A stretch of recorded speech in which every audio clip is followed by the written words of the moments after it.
Hello friends, welcome back to my YouTube channel मस्ती time पे शुभम। तो दिस इज़ अवर क्लास 1। आज हम सीखेंगे स्पोकन इंग्लिश की क्लास 1। तो ये वीडियो मैंने बहुत ही सिंपल और शॉर्ट तरीके से बनाई है। तो चलिए बच्चों स्टार्ट करते हैं। सबसे पहले हम बेसिक से सीखेंगे, हम एकदम से आगे नहीं बढ़ेंगे। मैं भी सीख रही हूँ प्लस मैं आपको भी सिखा रही हूँ, तो मेरे साथ जुड़े रहिए। मेरे चैनल को लाइक शेयर और सब्सक्राइब ज़रूर कीजिए ताकि आप भी मेरे साथ बने रहें और सीखते रहें। तो देखिए, सबसे पहले हम सीखते हैं अल्फ़ाबेट। अल्फ़ाबेट हमारे कितने टाइप के होते हैं? 26 होते हैं। आपको पता होगा A to Z जो होता है वो हमारा 26 लेटर होता है, जिसमें कि हमारा जो 5 होते हैं उन्हें कहते हैं वॉवल्स, स्वर।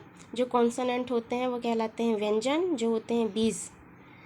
और एक जो होता है हमारा वाई, उसे हम कहते हैं सेमी वॉवल।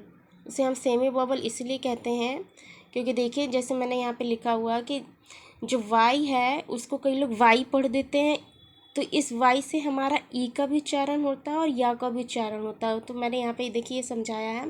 जैसे हमने बोला क्राई, तो यहाँ पे हमारा क्राई नहीं बोलना है, हमें क्या बोलना है? क्राई। या आया। और हमने बोला बिज़ी, तो ये हमारा ई आया। इसलिए इसी एक जो हमारा ये वाई है इसे हम सेमी वॉवल्स में रखते हैं। 20 हमारे कॉन्सोनेंट कहलाते हैं, 5 हमारे वॉवल्स कहलाते हैं, E, I, O, U। और इन्हीं सब से मिलके अब हम इंग्लिश की शुरुआत करते हैं। तो सबसे पहले हमें क्या स्टार्ट करना? बेसिक से स्टार्ट करना। सेंटेंस मतलब वाक्य। सबसे पहले हम वाक्य बनाना सीखेंगे। तो वाक्य किन तीनों चीज़ों से मिलके बनता है? जैसे वाक्य जो है हमारा सब्जेक्ट, वर्ब और ऑब्जेक्ट, इन तीनों को मिला के बनता है।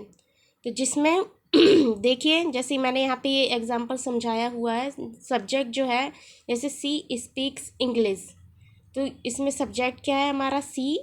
वर्ब माने क्या हुआ है? स्पीक्स। और ऑब्जेक्ट हमारा क्या है? इंग्लिश, मतलब वह इंग्लिश बोलती है। जैसे समझ गए आप?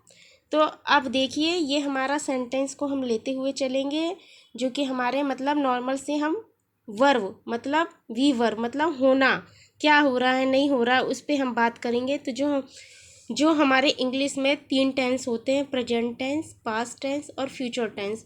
तो इन तीनों टेंस को मिला के हम इंग्लिश में सेंटेंस बनाते हैं और इन्हीं से फिर हम बेसिक टू एडवांस इंग्लिश सीख सकते हैं। तो देखिए, जैसे मैंने यहाँ पे एक सिंपल सा सेंटेंस लिखा है, आई एम अ डॉक्टर। तो हमारा क्या है? हमारा जो चेंज होगा वो सिर्फ वर्ब होगा, बाकी हमारा जो सब्जेक्ट और ऑब्जेक्ट है वो वही का वही रहेगा। देखिए, जैसे ये पास्ट में मैं एक डॉक्टर हूँ, मैं डॉक्टर थी, मैं एक डॉक्टर बनूंगी। तो देखिए हमारे इसमें क्या चेंज हुआ? हमने लिखा आई एम अ डॉक्टर। अब हम क्या करेंगे? ये हमारा प्रेजेंट टेंस हो गया। हमने यहाँ बनाया आई वॉज अ डॉक्टर, तो हमने क्या किया? एम को हटाया, वॉज लिखा। अब देखिए, I will be a doctor, हमने क्या किया? वॉज को हटाया, विल बी लिखा, जो हमारा बना फ्यूचर का। वाज हमारा पास्ट, एम हमारा प्रेजेंट, फ्यूचर हमारा विल बी। जो विल बी है वो हमारा ऑल सब्जेक्ट के लिए फ्यूचर में यूज़ होगा। इसकी बात हम आगे करेंगे। पहले हम ये देखते हैं कि हमें सिर्फ वर्ब की चेंजिंग करनी है। वर्ब से हमारा होने का पता चलेगा कि हम प्रेजेंट में होने की बात कर रहे हैं, पास्ट में था थे थी की बात कर रहे हैं, या फ्यूचर में गागेगी होगे की बात कर रहे हैं। तो समझ गए आप? ये मेरी पहली क्लास थी। अगर आपको वीडियो अच्छी लगे तो प्लीज़ लाइक शेयर और सब्सक्राइब।